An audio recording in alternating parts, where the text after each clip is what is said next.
और अब थोड़ा भेद को समझते हैं, सूरत को समझते हैं, जो सूरत की हमने शुरू में बात करी।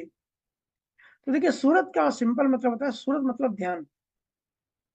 अभी आप सब सत्संग सुन रहे हैं और हो सकता है आपकी सूरत और कहीं हो, आपका ध्यान और कहीं हो। जहाँ भी आपका ध्यान है आप वहीं पहुँच गए। आपका जो सूक्ष्म शरीर है, आपकी जो जीवात्मा है, वो वहाँ पहुँच गई, क्योंकि जो डिस्टेंस होता है वो फिज़िकल शरीर का होता है, फिज़िकल डिस्टेंस होता है। जीवात्मा जो है ना वो भाव डिस्टेंस होता है। कभी हम नेक्स्ट टाइम कभी इसकी चर्चा डिटेल में करेंगे। लेकिन इम्पोर्टेंट बात ये है कि हमको ये देखना है कि हमारी सूरत कहाँ लगी हुई है, हमारी सूरत कहाँ खर्च हो रही है, हमारी चेतना जो ऊर्जा है वो कहाँ हमारी वेस्ट हो रही है।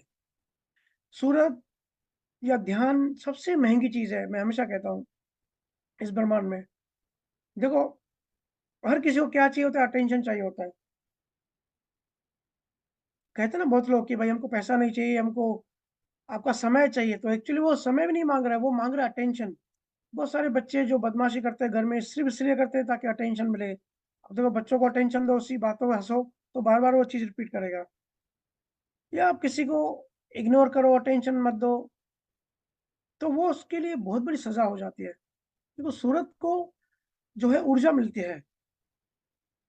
तो सूरत हमारी कहाँ लगी हुई है? हम सबकी सूरत फँसी हुई है संसार में। संसार के कामों में, संसार की उलझनों में, संसार के धंधों में, है ना?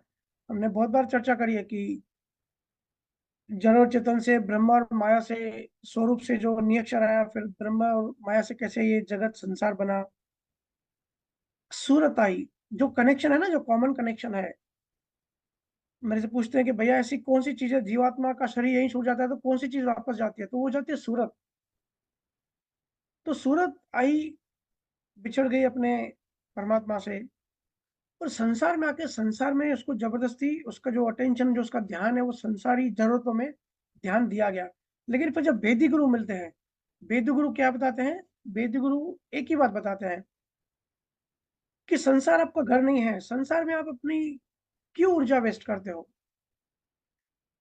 वेदी गुरु का एक ही लक्ष्य होता है कि आपकी जो चेतना, आपकी जो सूरत संसार में उलझी हुई है, संसार में फँसी हुई है, उसको वापस नियक्षर में, आत्मा में या परमात्मा में, जो भी आपको नाम अच्छा लगे आप ले लो।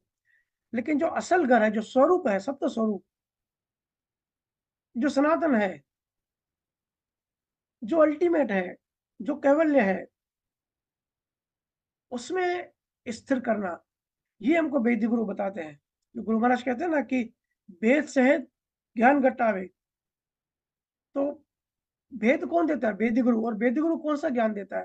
कि आपकी जो सूरत फँसी हुई है, उसको संसार से, माया से, अलग-अलग चीज़ों में जहाँ-जहाँ आप अटके हो, वहाँ से निकल के कैसे वापस नियक्षर में, सत-शब्द में स्थिर करना है।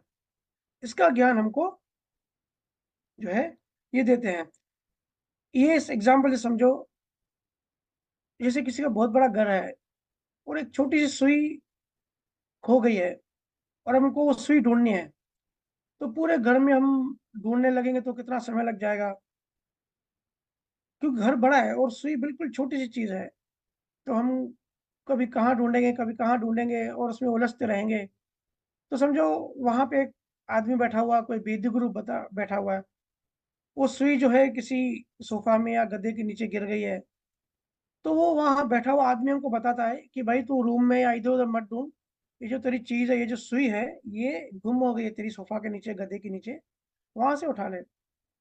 तो हम क्या करेंगे, अपनी सूरत को पूरे घर से खींचकर, सब जगह से निकाल कर एक ही जगह लगाएँगे, गद्दे के नीचे जहाँ हमारी सुई गिर गई है। तो ऐसे सारे गुरुओं का उद्देश्य ये होता है, सारे ज्ञान, जितने भी धर्म, पंथ, ज्ञान जो मुक्ति की बात करते हैं, असली उद्देश्य ये होता है कि जो सूरत फँसी हुई है, हमारी ऊर्जा, हमारी चेतना फँसी हुई है, उसको वहाँ से निकाल के परमात्मा में, स्वरूप में स्थिर करना है।